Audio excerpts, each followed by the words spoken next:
What's up, everybody? My name is Alex. My name is Spencer. And we're the Dolan Twins. Today we're going to be reacting to Draw My Life by the Dolan Twins. Ooh.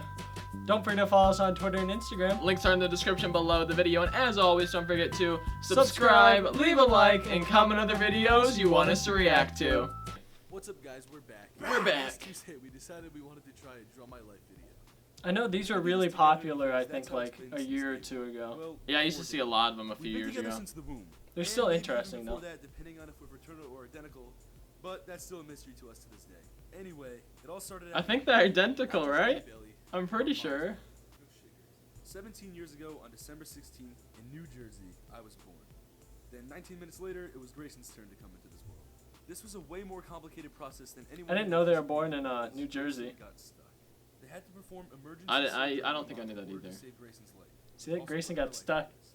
During the procedure, Grayson's heart flatlined, and he technically died for almost a Oh. minute. My parents told us that this was the scariest moment of their lives. Then a miracle happened. Grayson's little heart decided to start beating again. I had no idea about that. I think God just needed an extra minute to make me cooler than Ethan. And as amazing as Grayson is, I'm very thankful that he's here, and I don't know what I would do without him. So yeah, that put us at 20 minutes apart, which is a lot for twins. And we weighed in at 7 and 8 pounds, which is also a lot for twins. Sorry, Mom. As babies grew, I think for natural birth, like 20 minutes apart isn't that far. Yeah. My 2-year-old older sister named us Nigel and Cookie because she thought we were dogs. Unfortunately, Dogs. so we were the only dogs that she would ever have. Sorry, Ken.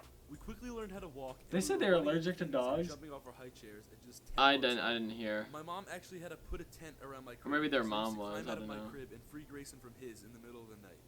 Then I figured out how to unzip the tent, so my mom had a pipe cleaner lock the tent shut to stop me from breaking out. Sorry again, Mom. It's safe to say that we were born a little bit crazy. We moved from our first house when we Savage. were 3 years old and started preschool in a new town. We remember being able to make friends easily at school because of our outgoing and social personalities. However, Quite a we bit asked bigger our than the friends other from school if kids. They wanted to have play dates. They told us that they weren't allowed to because their parents didn't like us, or we were too crazy. We remember telling Aww. our mom what our friends said and her getting very upset. Parenting tip: don't talk shit on 4-year-olds. They will find out and they will be upset. One of the parents even threw a graduation party for our preschool class and made T-shirts for everyone. Well, almost everyone. We were the only ones who didn't get T-shirts or a party invitation. That's so so mean sad. for 4-year-olds I too. actually remember feeling like I was never going to fit in. Although this bothered us, we didn't really need any other friends. We always had each other. At a young age, our dad introduced us to sports. This is where we were able to use our craziness to our advantage. We played football, lacrosse, and we wrestled. 3 contact sports. We also watched a lot of TV. Too much TV to the point where we actually tried to create our own show, and we called it Bob and Rob. It was about 2 kids who battled over having the same name, and her older sister filmed it on her flip video camera that she got for her 8th birthday. She was also a young tech genius and would edit the episodes on her family's computer. We created a total of 2 seasons and 30 episodes. Good Really? lord. We showed our family when they came over for holiday celebrations and stuff. And no, we will not be posting those videos anywhere. I want to see those. 300,000 likes! 300,000 likes! That's a little loud. We're honestly not sure if we could even find those because they were on an old eMac that is probably in a dumpster somewhere. So although we really enjoyed filming, sports were always kind of our main focus. We made some friends on our sports teams who were actually allowed to hang out with us. When they came over, we wouldn't play sports or anything. We would actually dress them up and have them play characters in our shows. It's been fun to be our friends. Yeah. Not really. Then our family moved to a new town, and Bob and Rob were left behind. In this new town, we took sports very seriously. We trained almost every day and were the captains of our wrestling team, played on travel lacrosse teams, and won a championship in football. At one point, we tried to make videos again on a YouTube channel called Unimoo39. I think it was like a cow mixed with a unicorn. Anyway, that failed miserably, and I hope Unimoo. We didn't really have enough time to make videos with all the sports we were playing, so we ditched that for 3 years. Until our sister showed us an app called Vine. Vine videos were only 6 seconds, so we sure as hell had enough time for those. Vine made us fall back in love with the old passion that we had for creating videos. In school, a girl in my 7th grade science class told me that her and her brother would watch my Vines together and laugh at me. I was confused when she told me this, but those words made me feel better than winning any championship in any sport. We spent that entire summer making stupid Vines to make our friends laugh. Eventually, we started receiving comments on our posts from people that we didn't know. This was another confusing but amazing feeling. following year, we were forced to make a decision between sports. I wish Vine was still We around. applied to a private school who was known for their amazing sports programs, and after meeting with the coaches and hearing what they had to say about us, we felt that we were almost guaranteed acceptance. Then Grayson and I made a deal. If we got into the school, we would quit Vine and focus on sports. And Oh. we got rejected because we made Vines. Or at least that's why we think we got rejected. This was very upsetting because our future plans were crushed. This honestly made me so upset that That I quit sucks. making Vines. That really I was does. stuck doing them alone in my room for that month until I finally convinced Ethan to start making videos with me again. We graduated middle school. I don't think I ever actually watched them on Vine. Like, I didn't know who they were until some of you guys told us to react to them. This taught us I that definitely heard about them on Vine, but I really didn't watch Vine that much. Mm-hmm. And then high school came around. We were nervous enough to start the year as freshmen, and it didn't help that there was an anonymous app in town where people were saying that they wanted to ruin our years by beating us up in the hallways and filming it. And just as we expected, think I remember that high app. school was miserable. Most days I couldn't Ask go to or class whatever? because Yeah. someone taunt me from in the hallways. I remember some seniors would stick stickers on my backpack that had mean comments written on them. This turned us into insecure and introverted people, and we had never been like that ever before. I would spend every day walking in the hallways with my This is sad, It man. is. a pencil case with a mirror in it to make sure there was nothing on my face for people to make fun of. Weird thought, I know, but that's the kind of person that hate turned me into. When I finally got home from school, I would be on my phone for the remainder of the day.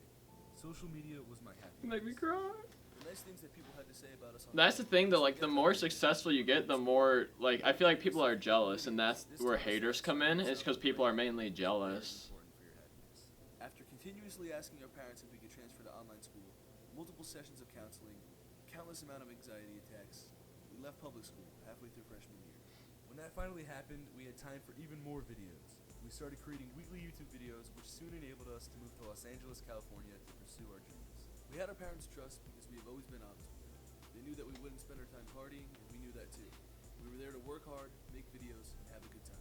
We never let anything distract us. We've been sober our whole lives and are still sober to this day. We don't believe that you need drugs or alcohol to have a good time. Anyway, LA was super fun for these first 2 years. Our dreams had become a reality. Two 15-year-old idiots living on their own in a big city. That's so crazy. I didn't know that they went to online school. Yeah. We got over that fear. When we turned 16, we decided that replying to our comments and liking pictures wasn't enough. We wanted to see the people who turned our dreams into a Wait, they were only 16 when they did their tour? We called this. I thought they were like The 18. first show on tour was in our home state, New Jersey. We were extremely nervous until we got on stage for the first time. That's crazy. This was another feeling that we fell in love with. A couple people actually fainted during the show, but luckily everyone is all giddy. I think we forgot how hype our fandom was. Love you guys. Prior to touring, we hadn't really traveled anywhere besides California. During tour, we traveled to 42 different cities worldwide. That's so crazy. High as f- on life. Right before we began our international leg of tour, we were told some scary news. Our dad had been diagnosed with stage 4 cancer. This was definitely hard for our family. We didn't want to. I think they talked about this in one of their videos. Yeah, I think so. He told us we were crazy and to get back on the road because he knew that's what made us happy. Back on the road, we were worried about our family, worried about still putting videos out, and had to do shows and catch flights almost every single night. Not going to lie, we felt like we had a lot of pressure on us. But like our dad knew, the overwhelming support you all showed us on tour got us through that tough time. So thank you for that. Our dad was actually able to come to our show in Ireland, and visiting Ireland had always been a big dream of his. We felt closer than ever with you guys after the 6 months that we were on tour, and we also learned a couple great lessons. Be thankful for everything that you have, especially your health, and travel as much as possible. When you see how big the world is, you realize how small your problems really are. After traveling the world, we moved back to LA, and it didn't feel the same this time. We actually began to feel very stuck. We didn't Are have they any still in friends. LA now? We felt as I if we actually weren't don't know. progressing as people. We felt like we weren't doing I enough feel like to they are. I make think that's us where their feel warehouse support. is. To be honest, the negative energy we felt in LA convinced us to believe that our passion was a joke. Then we decided to revive another childhood dream of ours. Ever since we were little kids, we always dreamt of having a house filled with things that would help us max Oh, out our I think this is where the warehouse Not comes even kidding, in. we actually talked about this when we were little kids. We felt that if we put our idea into motion, we would be able to make the best videos that we were capable of making, and more of them for you guys. We then took a financial risk and created the Dolan Twins warehouse. Here we feel we could create videos that we were proud of and that could possibly brighten up someone's day. We could also possibly fly one of you out here to hang out with us and make a video with us here. This helped us learn that starting new chapters in life Let's go hang out is with them. stress relieving and inspiring for yourself. Also that buying materials doesn't bring you happiness. Sometimes we find ourselves feeling down no matter what. To us, happiness comes from creating videos, bonding with you guys, and being with our family. We are still learning more and more about ourselves every day, but that was our journey and what we have learned so far. We are extremely thankful for all of you and hope that this showed you how much of an impact you've had on our lives. You are a big part of our happiness daily. We want to build this family of good people because good people make good people better people. Thank you for your help with giving us a life to draw about. All of your lives are worth it, and you're all here for a reason. Create memories no matter the cost, leave your mark, and continue on your journey of life. I really enjoyed that video. There's a lot of things that I just didn't know about them. It was really interesting getting to learn more about their lives growing up. I had no idea like any of that had happened to them when they were younger, and that's so mean of the other kids. Like, I feel like our high school wasn't like that at all. At least we didn't notice it. Yeah. Don't forget to follow us on Twitter and Instagram. Links in the description below the video. Subscribe if you are new. Leave a like on the video if you haven't. Comment some other videos you want us to react to. Turn on post notifications. And we'll see you guys in the next video.